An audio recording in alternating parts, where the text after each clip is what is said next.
यही कारण हो सकता है। अब माता सती ने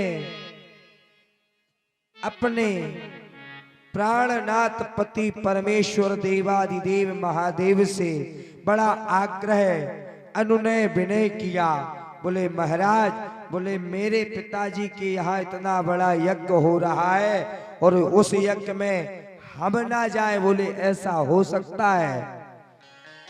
भगवान शंकर ने कहा देखो देवी, बोले निमंत्रण नहीं आया? बोले नहीं आया। तो बोले बिना निमंत्रण के, बिना सम्मान के उसके घर नहीं जाना चाहिए। बोले चाहे पिताजी का घर हो और चाहे माताजी का घर हो।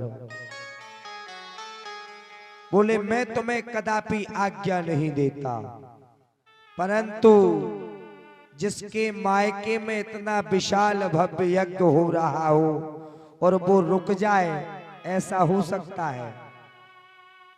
माता सती ने नहीं मानी और प्रजापति दक्ष बड़ा अभिमानी है। बोले बड़ अधिकार दक्ष जब पावा, अति अभिमान हृदय तब आवा। बड़ अधिकार दक्ष जब पावा, अति अभिमान हृदय तब आवा।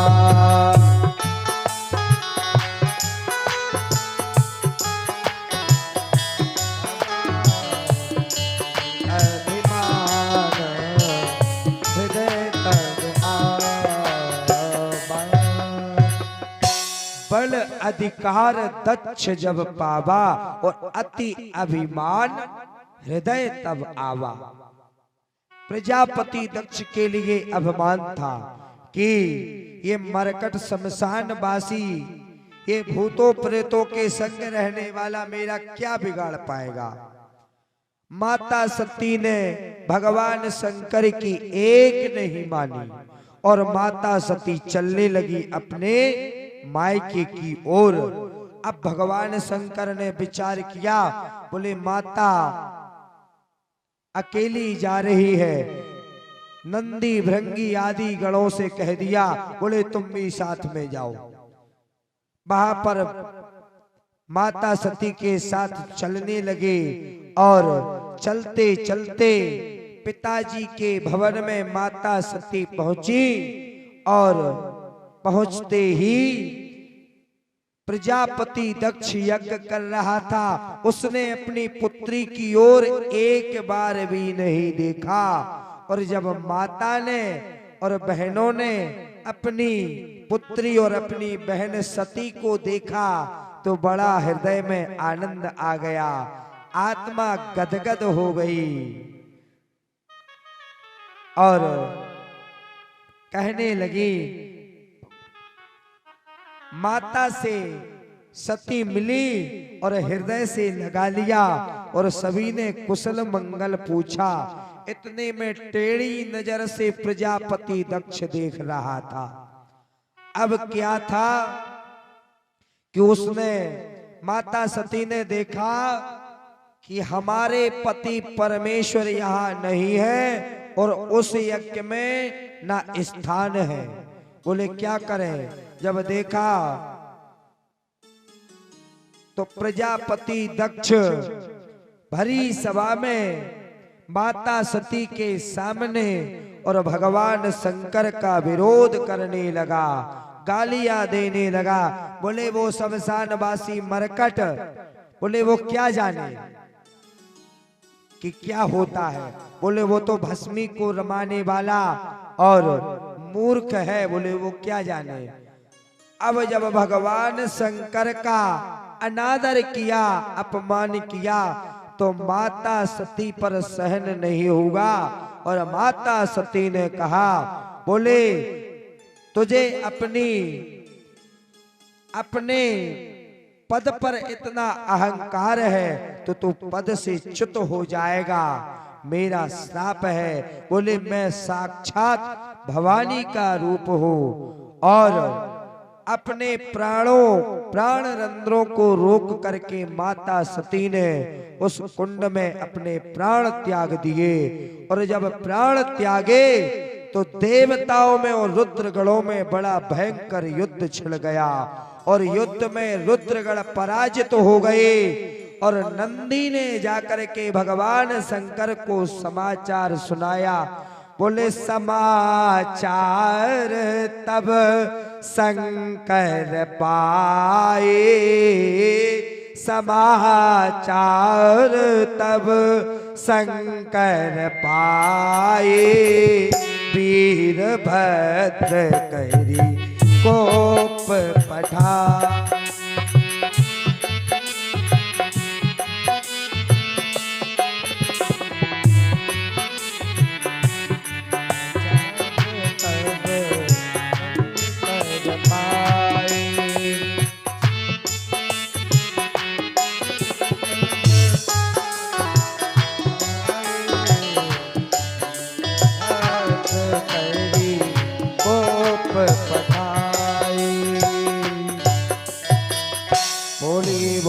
भूत भावन भगवान की जय। अब क्या था कि जैसे ही समाचार भगवान ने पाया और तुरंत नेत्र लाल हो गए और संपूर्ण पृथ्वी कांपने लगी और भगवान शंकर ने शिव तांडव प्रारंभ कर दिया।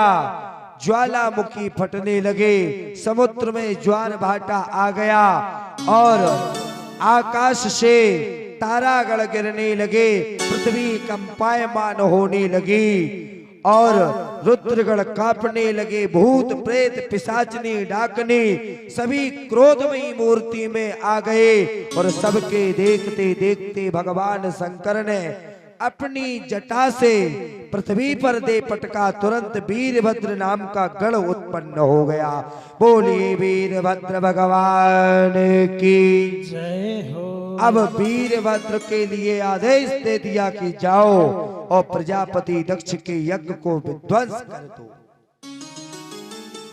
यहाँ पर वीरभद्र रुद्रगणों को लेकर के और प्रजापति दक्ष के भवन में पहुंचे और देवताओं में और रुद्रगणों में बड़ा भयंकर युद्ध होने लगा और देवता भागने लगे। पूषा त्वष्टा भृगु ऋषि की दाढ़ी तोड़ दी, किसी के दांत तोड़ दिए।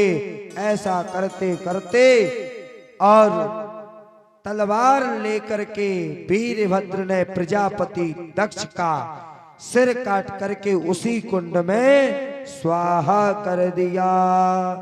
बोलिए शंकर भगवान की जय हो। अब क्या था, सभी देवताओं ने जाकर के ब्रह्मा जी के पास पहुंचे। ब्रह्मा जी सभी देवताओं को लेकर के भगवान शंकर के पास पहुंचे और बड़े विनम्र भाव से प्रार्थना करने लगे। क्या कहने लगे? नमामि समीशान निर्वाण रूपम विभुं व्यापकं ब्रह्म वेद स्वरूपम। नमामि समीशान निर्वाण रूपम विभुं व्यापकं ब्रह्म वेद स्वरूपम। नमामि समीशान निर्वाण रूपम विभुं व्यापकं ब्रह्म वेद स्वरूपम। विभुं व्यापकं ब्रह्म वेद स्वरूपम। बोलिए शंकर भगवान की जय हो। फिर पुनः यज्ञ हुआ और प्रजापति दक्ष का सिर बकरे का लग गया। बकरा कहता है बम बम, इसलिए हम और आप जब भी कहते हैं बम बम बोले तो भगवान शंकर को अपने ससुर प्रजापति दक्ष की याद आ जाती है और प्रजापति दक्ष ओम नमः शिवाय का जाप करने लगा। यज्ञ हुआ, यज्ञ में फिर सभी देवी देवता आए, भगवान शंकर को स्थान दिया गया। यज्ञ की निर्विघ्नता से पूर्णाहुति हो गई। इस प्रकार सती का चरित्र मैंने आपके सामने निवेदन किया। इस चरित्र का केवल एक ही अर्थ है। वैसे तो चरित्र में अनेक अर्थ है, परंतु इस चरित्र का यही अर्थ है कि सब कुछ भगवान की माया से हुआ और भगवान की लीला से हुआ। और लीला के प्रति हमें और आपको एक शिक्षा प्रदान होती है कि हमें और आपको बिना बुलाए बिना सम्मान के किसी के घर नहीं जाना चाहिए। बिना बुलाए कहाँ जाना चाहिए? बोले एक गुरु के यहाँ, एक संत के यहाँ, एक मंदिर में, और एक जहां पर भगवान की कथा हो रही हो, वहां पर बिना बुलाए जाना चाहिए। वहां पर कोई निमंत्रण देने की आवश्यकता नहीं है। अब आगे ध्रुव के पुत्र अंग हुए, अंग के पुत्र राजा बेन हुए। महाराज, राजा बेन का इतना अत्याचार हो गया था इस पृथ्वी के ऊपर कि पृथ्वी ने अन्न देना बंद कर दिया था। अन्न उगता ही नहीं था। सारी प्रजा असंतोष हो गई। अब क्या था? राजा बेन बड़ा कुकर्मी, उसने कह दिया कि यज्ञ बंद कर दो, भगवान की कथा बंद कर दो और भगवान के मंदिर तोड़वा दो, मूर्ति बाहर फेंकवा दो। बोले क्या? बोले ये तो सब व्यर्थ की बातें हैं कि भगवान है। बोले भगवान कुछ नहीं है। बोले सब कुछ बंद कर दो। ब्राह्मणों से कह दिया, ऋषियों से कह दिया, यदि अगर किसी ने यज्ञ किया तो उसके लिए प्राण दंड दिया जाएगा। अब राजा का आदेश, कोई यज्ञ ना करे तो देवता भी असंतोष हो गए। अब क्या था? बोले 7 ऋषि आए राजा बेन के पास और बेन को पहली बार तो समझाया, समझ में नहीं आया तो उन ऋषियों के लिए गाली देने लगा। अब ऋषियों को क्रोध आया तो श्राप दे दिया। श्राप देते ही उसके तत्क्षण प्राण निकल गए और ऋषि अपने अपने स्थान को चले गए। अब बोले राजा तो कोई पृथ्वी पर है ही नहीं। बोले क्या किया जाए? बोले राजा तो होना अनिवार्य है। तो राजा बेन के शरीर का मंथन किया। बोले जिस प्रकार हम दही का मंथन करते हैं और हमें नवनीत यानी घी प्राप्त होता है, उसी प्रकार राजा बेन के शरीर का मंथन किया। पहले तो निषाद राज निकला। निषाद राज की उत्पत्ति वहीं से है। पहले निषाद राज और फिर दूसरी बार मंथन किया तो स्वयं भगवान विष्णु ने अपने अंश से अवतार लिया।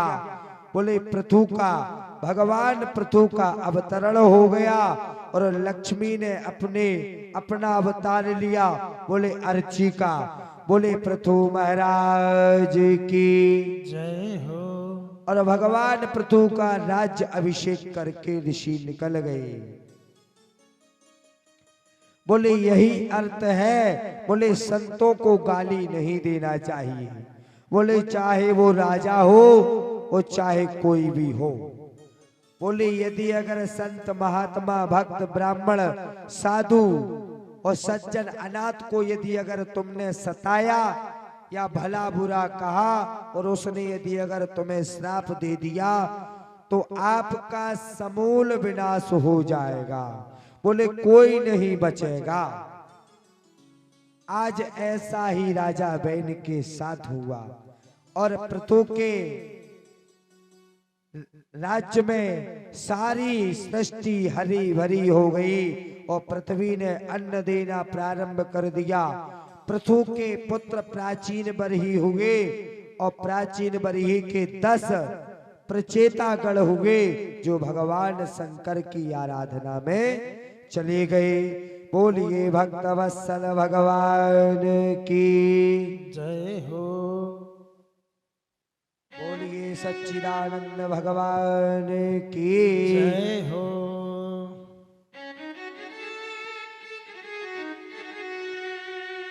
हेलो श्री राधे। हेलो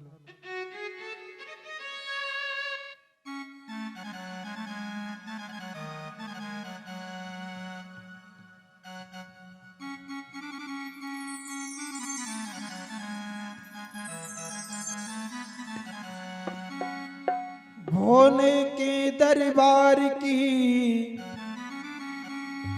हर बात अनोखी देखी, देते नहीं देखा मगर झोली भरी देखी। ओ आया भोले शरण तुम्हारी, ओ आया भोले शरण तुम्हारे, सब दुख हरने वाले हो।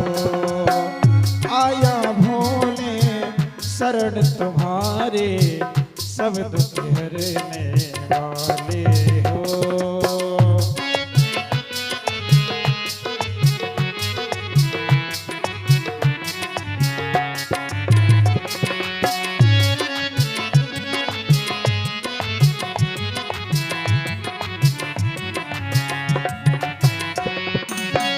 आया भोले शरण तुम्हारे, आया भोले शरण तुम्हारे, सब दुख हरने वाले हो।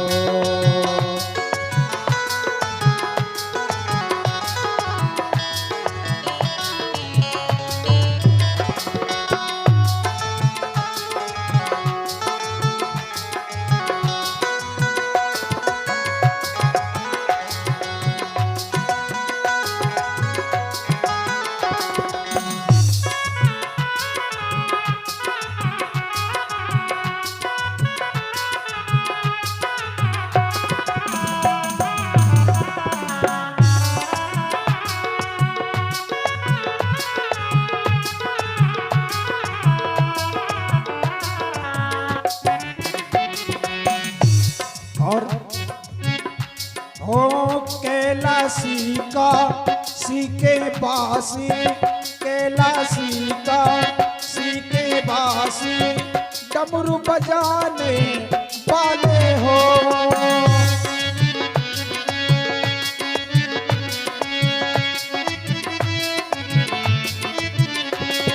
हो कैलाशी का सीके बासी, डमरू बजाने वाले हो।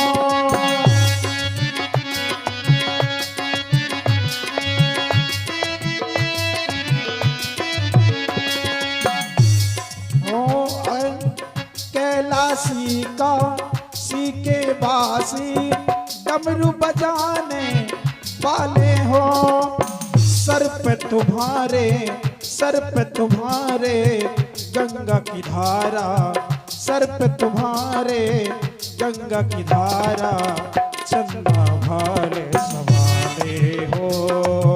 भोले तेरी शरण में आया, सब दुख हरने वाले हो।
और कहते हैं सब देवों में देव महादेव, सब देवों में देव महादेव, भूतेश्वर कहे लाते हो।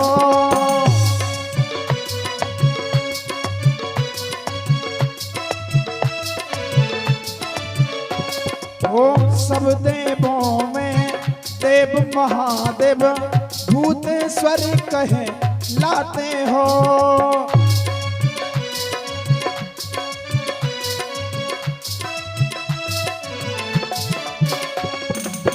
भक्त कहता है कि हे भोलेनाथ, आप सब देवों में महादेव हो और आपको भूतेश्वर भगवान के नाम से जाना जाता है।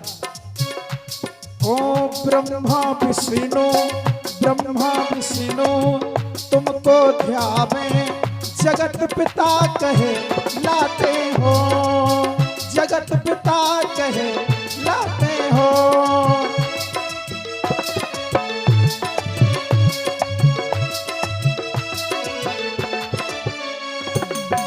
इसलिए मैं अज्ञानी तुम हो दानी। भक्त कहता है कि हे प्रभु, मैं अज्ञानी हूं और आप दानी हो, यानी दान देने वाले हो। मैं अज्ञानी तुम हो दानी, महिमा का बल देते हो। मैं अज्ञानी तुम हो दानी, महिमा का बल देते हो।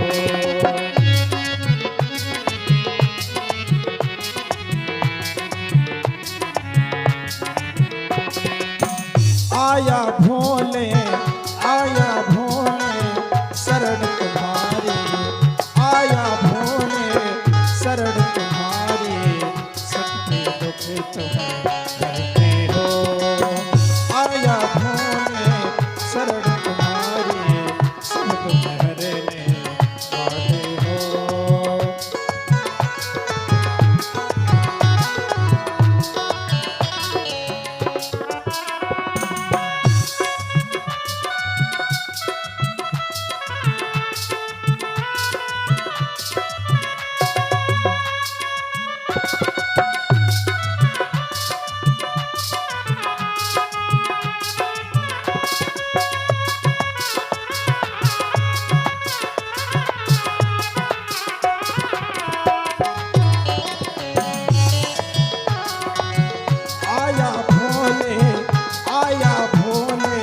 शरण तुम्हारे सब दुख हरने वाले हो।